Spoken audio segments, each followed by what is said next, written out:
is only a question of time before imitations follow a new product or service. The question is, who has the advantage? The first mover, the early follower, or the late entrant? The answer is not that simple. The advantage of being first is clear. Conducting business in a competition-free market creates an opportunity to claim technological leadership, establish brand awareness, charge monopoly prices, secure scarce resources, and drive buyer switching costs up. Early movers' advantage can be secured and magnified by having the dominant design, a status earned by being the first and only design on the market. However, first movers take a large risk.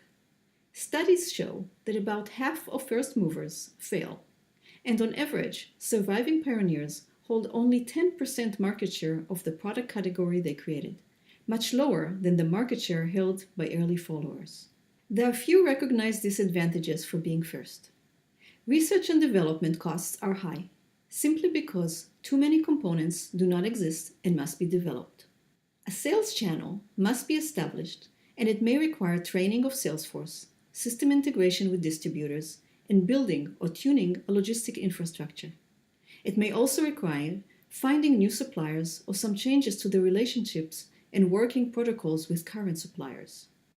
Sometimes early movers are challenged when they discover that an enabling technology they depend on is not available or fully developed yet. And last but not least, customers might not be ready to accept the technology.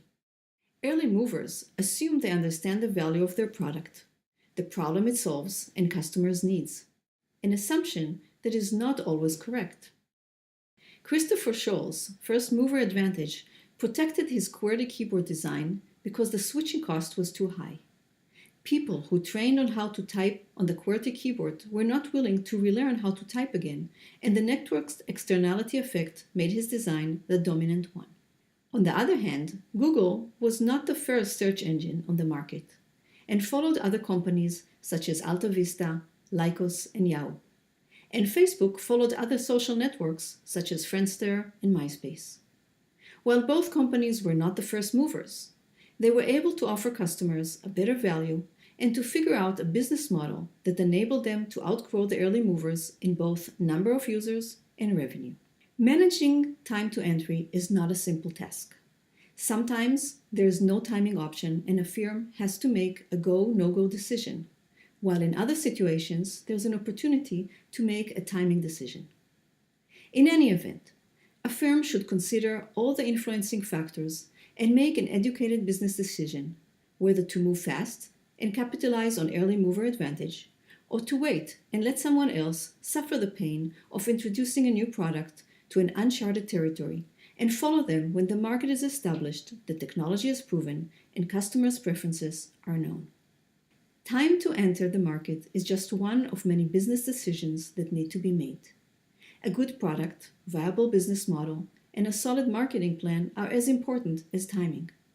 Finally, remember that a business is a live entity that operates in a dynamic environment. Every product and all business decisions become obsolete over time. Therefore, continuous innovation, improvements, and adjustment of products and business practices are essential for business success. Even the most successful innovator cannot rest on the laurels because somewhere there is someone who's working on the next big thing. Thank you.